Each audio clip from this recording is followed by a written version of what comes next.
Hello, dear students. In the previous lecture of our chapter Periodic Classification Elements, we are studying properties, particularly atomic radii we have done. Then we did the ionization enthalpy. Then we talk about the metallic character. These three properties we have already did. So today, now the next one is electronegativity. So let's talk about what is electronegativity first. I will define that term. So let me define you. It is the ability of the element to attract shared pair of electrons towards itself. First thing, the electrons which are involved here are shared pair, mean to say involved in covalent bonding. Shared electrons are available in only covalent bonding here. Mean to say bonding is when non-metal combines with non-metal. That will lead to the formation of covalent bond, and that where the shared electrons are existing. And out of these, which element have, like if you go for the CO2, you know that 2 electron of carbon is shared by the oxygen in its different sides. So these are the shared electron particularly. So which element, either carbon or this oxygen, has a tendency to attract these shared electrons about itself that have more electronegativity. So that is the definition particularly, that the ability of any element to attract shared pair of electron towards itself. That tells it's about the electronegativity. So now, what is its a trend? So you will see that fluorine is the most electronegative element in the periodic table, 17th group. Fluorine is the most electronegative. After that, if you are moving down in any group, if we are moving down the group, or you can say first we are discussing down the group. So down the group, electronegativity always decreases. Electronegativity goes on decreases. Why? Because atomic size is increasing there. So it means to say electronegativity have inverse relation with the atomic size. Atomic size is increasing, electronegativity is decreasing. So that's why we can tell easily along the period. So if you are moving along the period from left to right, atomic size is increasing or decreasing. Atomic size is decreasing. That's why electronegativity goes on increasing along the period. So that's why you will see in this period particularly making the fluorine most electronegative particularly. Okay, because fluorine has the smallest sign.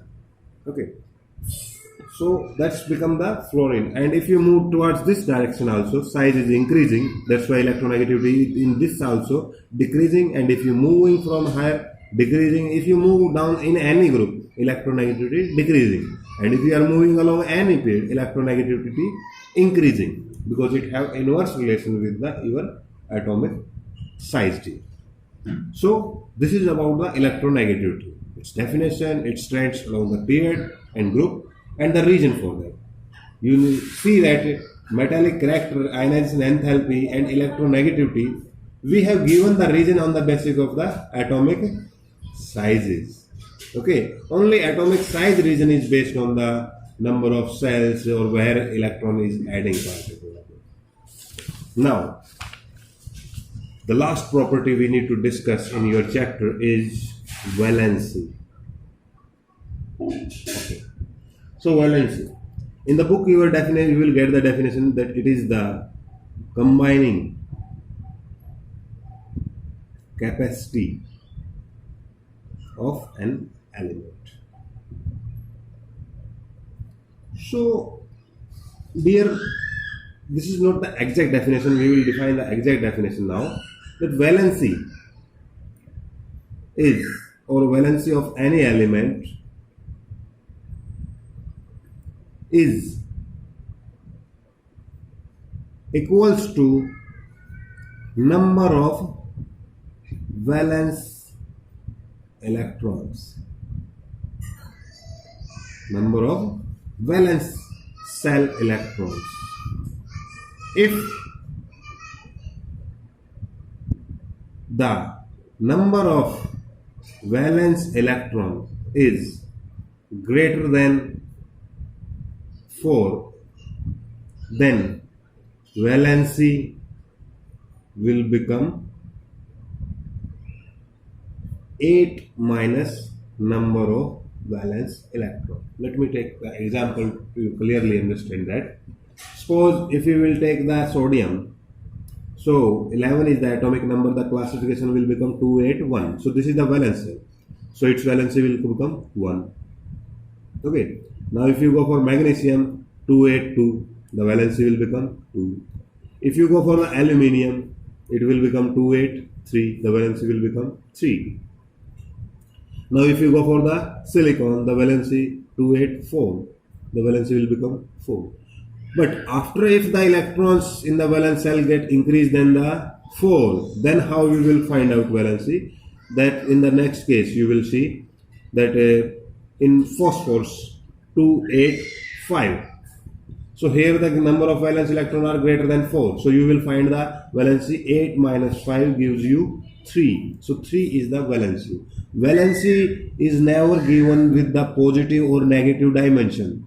It's just a number which tells you about the combining capacity. And how to find out?